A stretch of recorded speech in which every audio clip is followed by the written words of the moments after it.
6.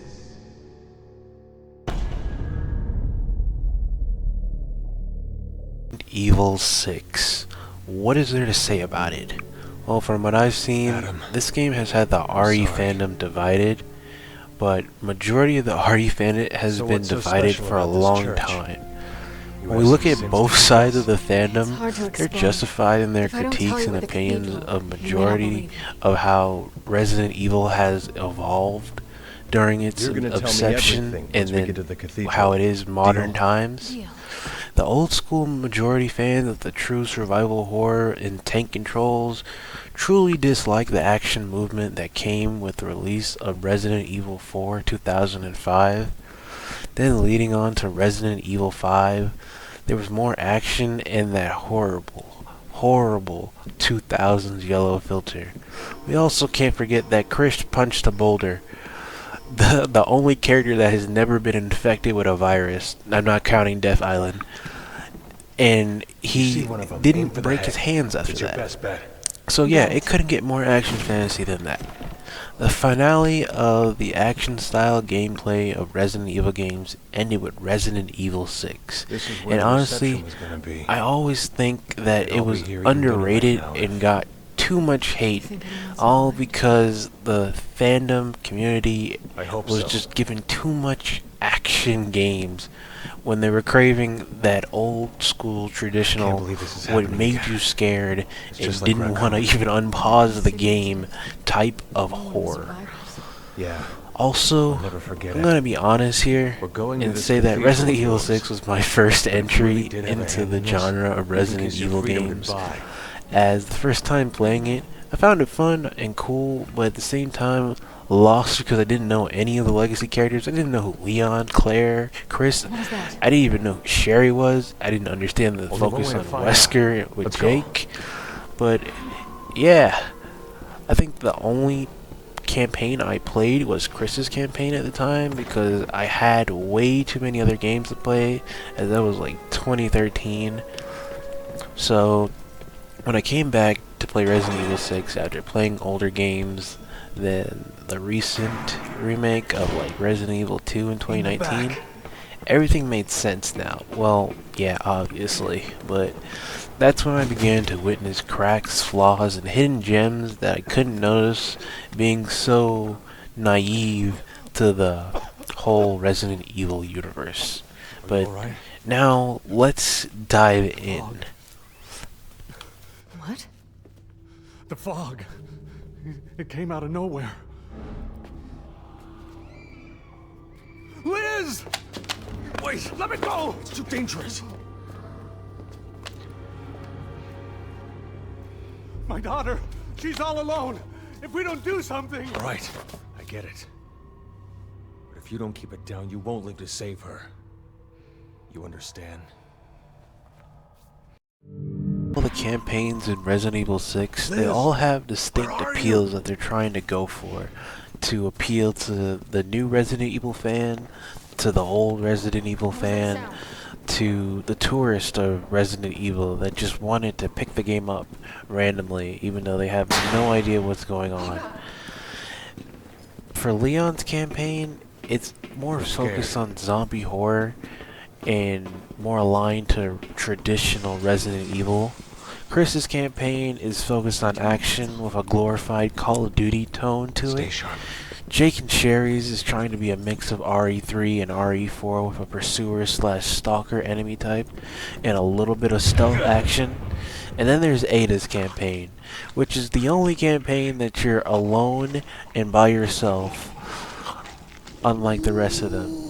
But I can't just disregard that the fact is that a lot of people didn't like the fact that Ada's campaign was just solo, so they complained about that, and Capcom listened, and then they gave Ada's campaign a random generic agent thug that you can call him, and I think his name is called Agent. His whole purpose is basically to be an imaginary friend for Ada. You can't do anything as Agent other than shoot and heal Ada. Or not shoot Ada, but like shoot enemies and just heal Ada. Honestly, though, I it would can't have been believe cool this. if Agent was just Well, get used replaced to with it. Hunk, It's either them even or though it us. wouldn't have They made don't sense hesitate. Why does lore-wise. this have to happen? Who cares? It's canon already that Ada does this alone. I'm just saying for like the co-op aspect for it. I But don't think moving we're alone on, here. Leon's campaign does a great job grab of your the gun. beginning of showing the horror part. As they're stuck Don't in let him in! an infected university with a bunch of infected, it's all quiet and everything. Then they move on to Tall Oaks, where it just that quietness is contrasted with mass chaos in the streets, with flames, cars crashing, a lot of just random acts of violence and just chaos of Why do I sort, feel like this is just just the tip of mayhem. the iceberg? And then go to the cemetery where the stupid pitfall zombie that you can randomly fall into, that I think like professional and higher can one-shot you if you're not careful, but at that point you probably already know how to play the game.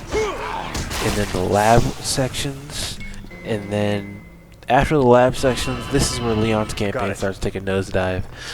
The ruins section of Leon's campaign is literally the worst it probably could ever be.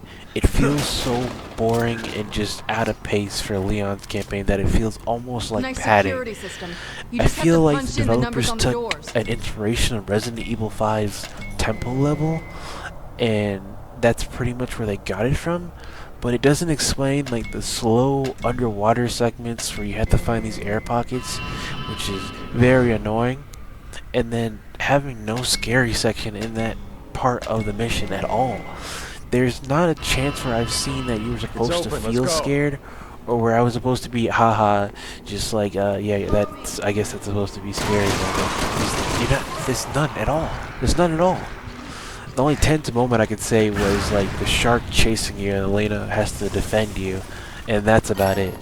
The next part, where like Leon and Helena fly out of the little sewer tunnel in like the ruin section after defeating the shark boss, and now they have to fly to China because Director Simmons is going to China, and this part gets really overall dumb. Because for some way, somehow, Simmons infected the pilot with the C virus that Leon and Helena's plane was on. But when you look at that, that doesn't make sense at all. As why would he even do this? Because I think Hunnigan registered that they were dead in the logs, so he already had to assume that they were dead. And if he did do that, that would have to explain that, oh, maybe, let's say, maybe Carla decided to do this. She decided to randomly cause an act of violence on a random pilot flying into China. And so he would crash the plane and would crash straight into China for no reason. Other than that's kind of what her whole character is she wants chaos and mass destruction. But that still doesn't make sense either at all. So it's just like you either have to have disbelief of that section, but that's besides the point. Whatever, the pilot mutates into a BOW that Leon and Helena have already fought in the cathedral. The BOW infects everyone or everything in its sight with the blue spores of the C virus. Leading on, this asks another question. How are Leon and Helena not infected at all from the BOW crawling everywhere in the plane? Airplanes are basically vacuum sealed because of pressure, which Leon and Helena have to destabilize by opening the hatch to kill the BOW. But somehow everyone on the flight is infected but them. Which, if you wanted to play devil's advocate, you could say that, oh, they released the hatch and they flew out of the plane for a little bit, so they got fresh air, and like the rest of the spores just flew out of the plane. Okay, now here's another question that answers that question. How did Leon and Helena defy physics, especially on a smooth surface of the hatch of the plane, and climb back up, and then also dodge a piece of debris debris without losing grip and falling out of the plane. That doesn't make sense at all. Even in like Resident Evil's, Wesker grabs Sheva and he's about to fall out of the plane, and you can clearly see the physics are working here, but not with Helena and Leon in their campaign. That does not. Nope, they defy physics. It's either Helena or Leon have spider powers, or the plot armor is stronger than what Batman has.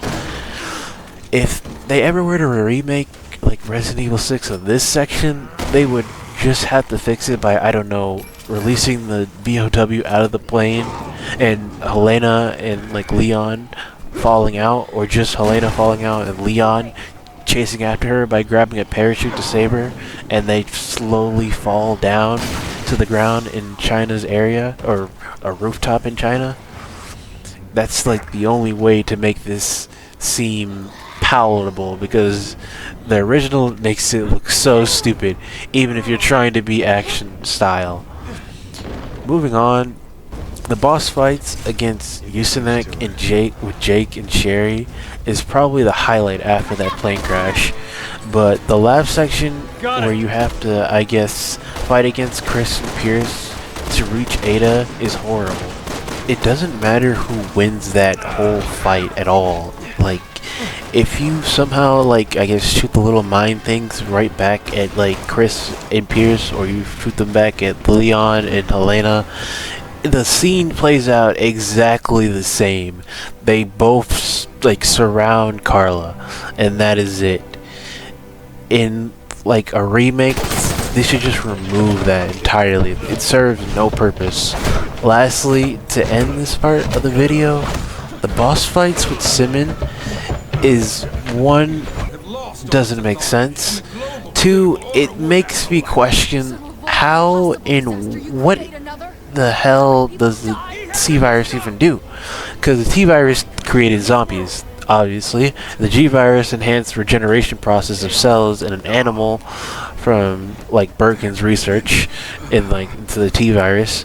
Simmons gets infected by Carla with a huge strain of the Z-Virus, but just gains the ability to just, like, I don't even know how to explain it. It's just like he destroys his muscles and destroys his bones, reforms his bones, they regenerate, and it turns into this, like, monstrous forms that he can just possibly do. And then he's survived death way too many times to count, to the point where it took like 4 times for him to actually die for real. And you can count that as padding, you can count that as many other things from the developers, but still, it truly doesn't make sense. Because he can turn into a tiger, he can turn into this tiger bear thing, a horse that can shoot bone fragments. I'm not kidding, he can shoot bone fragments at you. Yeah, and a T-Rex with an eye in its mouth. Lastly, his last form is like basically a blowfly that he can just absorb like biomass and regenerate himself by using zombies that turn into cubes when he absorbs them. And no, they turn to cubes and they go on fire. They turn on fire. They like enlight themselves. Somehow that does not make sense at all. And he does this all without losing himself. Everyone in like Resident Evil history is like, once they infect themselves with a virus, they begin to start losing themselves to the virus, or like in an emotional state. This doesn't happen with Simmons. He is completely conscious. He is completely like himself as he is mutating and doing all these forms. But that entertains another question. So I asked this question: if Simmons can do this without like going crazy and mutating like at will, why in the hell did they ever have to go after Jake because he has Wesker's antibodies? Why not just capture Simmons to increase the C-Virus's power and detriment? Why even go after Jake? There was like no whole purpose of like Neo Umbrella going after Jake. If Simmons, like, look at his, like, he can literally just take the C-Virus. He doesn't lose himself at all. But I digress. Anyways, the fly mutation Simon boss was probably like the fun part with the lightning rod of him just absorbing the lightning rod from the zombie and then getting zapped. That was it. And then in the end, Simmons gets the RPG treatment that every Leon S. Kennedy villain has gotten. And his death is basically he falls to a spike that you fought him as like his T-Rex form on, and you get this umbrella logo specifically, and it's just like from his blood, and that's not really, I don't even know how to say about that. It's just kind of lame. And Helena flies the helicopter that Ada left for their escape, which is, if you look at it from like the whole story of like Leon's campaign, he basically has crashed a police car, a plane, and the helicopter they were flying in China in the span of his whole campaign. No wonder Helena flies. But anyway, we're going to the next part. Okay, so originally I was never going to talk about Chris's campaign. I don't even think it's worth mentioning because at this point, after first playing this game, I really liked it, but after playing multiple other games and being invested in the lore, I kinda hate his campaign in RE6. I feel like all of it should be reworked if the game's remade. It's literally just a cover shooter with Resident Evil mechanics. The only fun part was Edonia, where you have like this kind of like squad-esque kind of like playstyle, like fighting the Jahavo with like the tanks and everything else, then the airstrikes on the big BOWs that you can just jump on their back and pull out this little, I don't even know what it is, but you just pull it out and then like they could like get stunned. But after that, I just feel like there's nothing that puts like fear into you or like shows like why is his campaign in Resident Evil RE6 like there's no horror in it. It's just like it's pure Call of Duty action based with just Resident Evil features. There's like no gritty atmosphere, no enemies that can probably one-shot you and make you afraid of being around them super quickly or them moving quickly. And that's pretty much it. Like, I truly understand that Chris's campaign is more for like tourists of Resident Evil or just like people who really love the high octane action and wanted more of what RE5 was giving.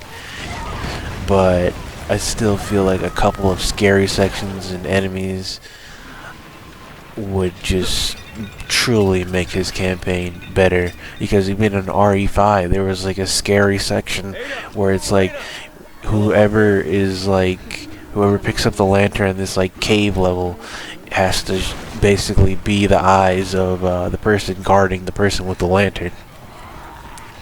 Lastly, spoiler alert, so 1, 2, 3, okay.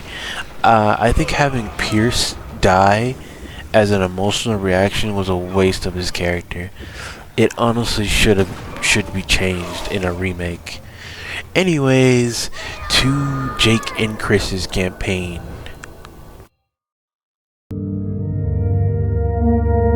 Okay, moving on to Jake and Sherry's campaign. It's probably, honestly, the most second funnest campaign in Resident Evil 6 to a certain point.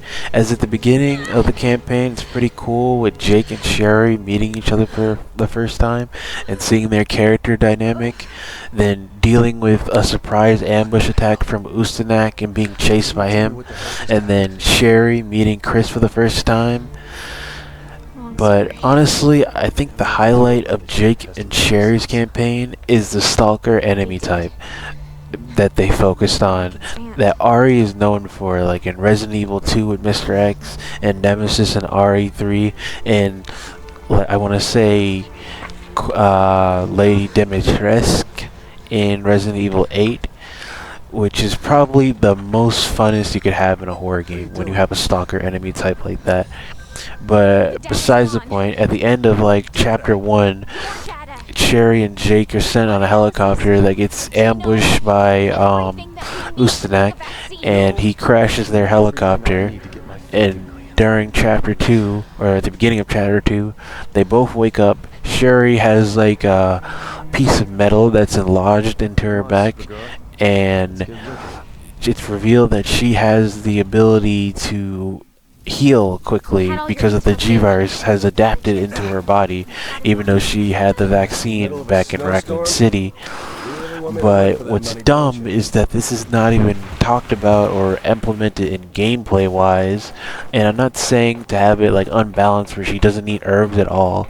It could have been like, I don't know, a second wind ability whenever she doesn't have any herbs, that she can get 3 cubes of health whenever she wants to from pressing the same button that you heal off with herbs. But nevertheless, back to the main subject.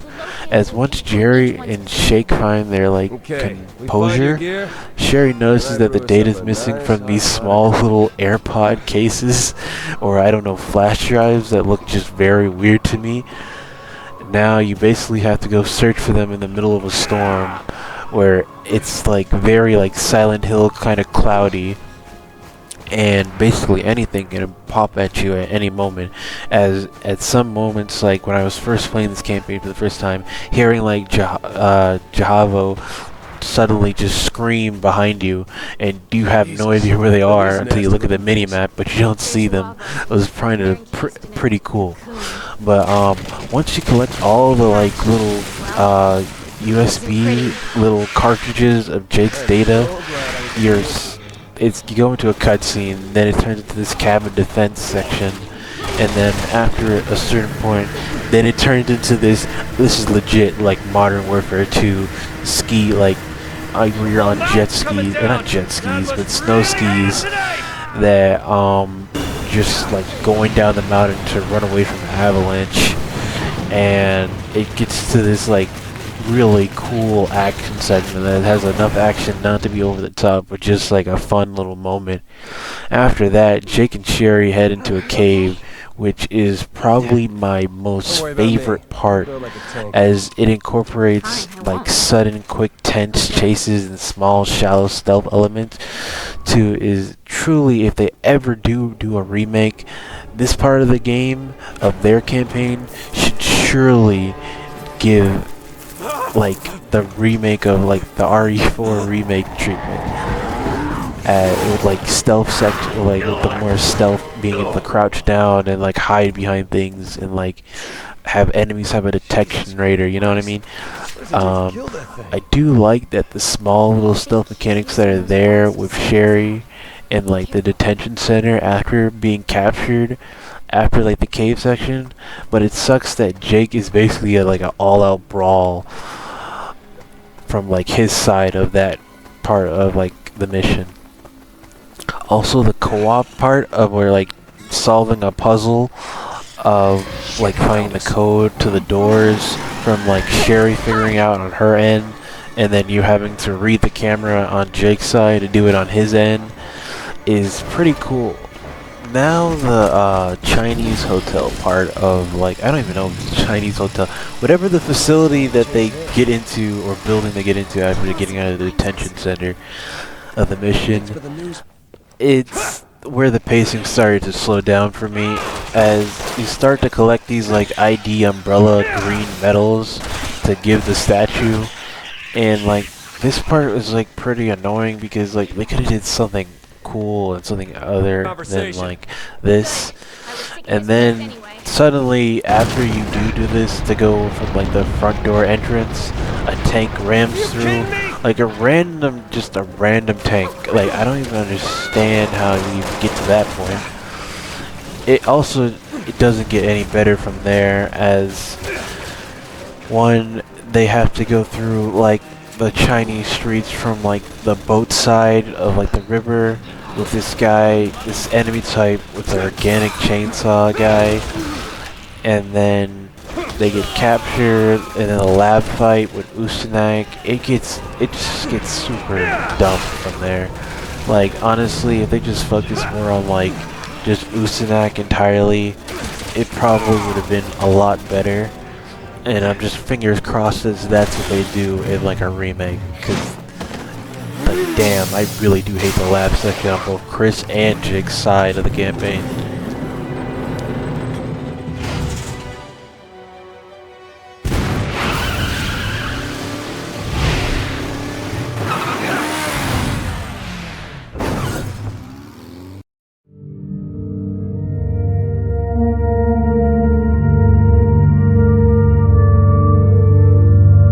so now it's the last campaign of Resident Evil 6. Ada's campaign is the whole and sole reason for the story of Resident Evil 6 even existing, which is funny, as I wonder what Capcom was thinking with adding this character, Richard Simmons, the head of defense of the US, who has somehow acquired this sick delusional fantasy for Ada Wong. What is confusing is that where the fuck did he even meet Ada to even discover this fantasy or even acquire it, this obsession, as this is the first time he's ever had an appearance in like a Resident Evil game. I don't think he was ever hinted in RE4 or RE5 or any of the CGI movies, so he just starts off having an obsession with Ada to the point where he somehow acquires her DNA and biometrics to create the C-Virus, and then, honestly, I don't even know why Capcom even decided to name it the C-Virus, being made from Ada Wong's DNA, as you can put the clues together and honestly discover how kind of messed up it is if they were to keep this all in the remake, because I know certain journalists will get in their feelings. But, truly is funny how they got away with this in like 2012, 2013. But, next, we have to talk about Carla, who was forcibly given the virus so Simmons could just have a fake Ada Wong assistant to stare at because he can't get the real Ada Wong. What is it you want? But for some reason, now she develops an obsession over Ada Wong also trying to become her, then betrays Simmons to form Neo Umbrella to capture Jake, take his antibodies to make the virus stronger, and then create chaos across the world by then creating a huge bioweapon that would affect majority of Earth's ocean water. And honestly, again, I don't know if Capcom was trying to secretly tell a message with Simmons and Carla, but it's like, what the fuck? Both of them have an obsession over a character who's basically been unknown for this whole series, and it's not even confirmed that Ada Wong is her real name. But digressing again, most of Ada Wong's campaign is fun, but majority of the time she's just dropping into other people's campaign like Leon's, Chris, and Jake's in random segments. Sometimes you wouldn't even know she was in that part of the campaign, as I didn't even know Ada was in Jake's campaign during the boat section, or that she was there at the cathedral when Leon and Helena got at the entrance. I think Ada's campaign is pretty much perfect. If they were to remake it, I would like to say you'd have to add some stealth sections. Honestly, make Hunk an optional co-op partner with like voice lines and that he can do things. And I don't know, maybe instead of a submarine mission at the first mission, add a mission where Ada does a job for Simmons to add some background knowledge of why Simmons developed this obsession. Because it doesn't make sense how he just starts liking her or just having this obsession over her over his first appearance in any game.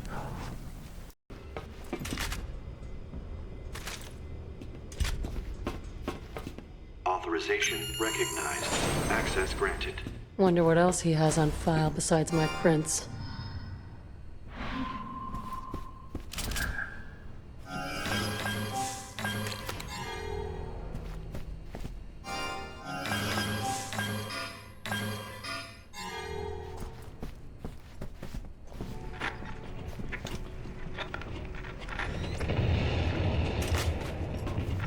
My dearest Ada Wong.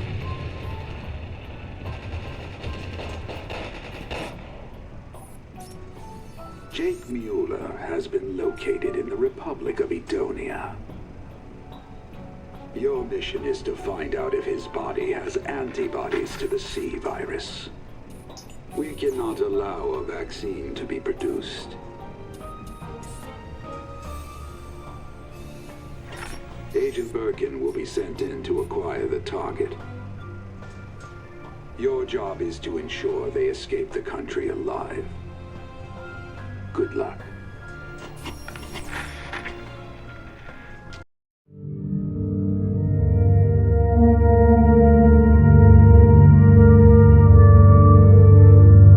Okay, this part should be at the end of the video, as I'm just going to talk about RE6 mechanics that should just be reworked. I think the herb mint mechanic, where you just have these breath mints that you turn from herbs into like little candy things, so, I don't know, look better, as it kind of just looks dumb, with like Leon just putting a bunch of breath mints in his mouth and healing up. And the second thing is the quick time events. They really need to go to being like 1 or 2, I don't know, at some sections, as after the 7-1 in this game, it gets very annoying. The third thing, I miss sharing ammo with my co-op partner, or being able to give your partner more ammo or just a specific type of ammo. Also healing items, which was cool. It also saved me, and when I would play with someone else a bunch of different other times. But the fourth thing, I swear to God, skill points need to be reworked or just removed entirely, or just made interesting, as it feels like they don't do anything and they're just there for flair. Also, I think we all know it's infuriating to get a skill point after killing an enemy and just like you needed health or ammo. But the fifth thing, a remake should tone down the online elements that Capcom just loaded with RE6 with online modes. There was an evasion system, there was this like team deathmatch system, this was this like 4v or 8v4 or something mercenary mode, and then I think there was like a special mode that was about tower defense or something. I'm not really sure, I wasn't really there and I didn't really play it when I could. But last thing, please bring back a shop system some way and just make it cool. to the point where you actually get currency and you can spend it in the shop like RE4 and RE5. But overall, I just hope Resident Evil 6 gets a remake treatment, and it isn't the Rush remake job of Resident Evil 3, as I'll be so angry if that happens. But anyways, I'm gone. Peace.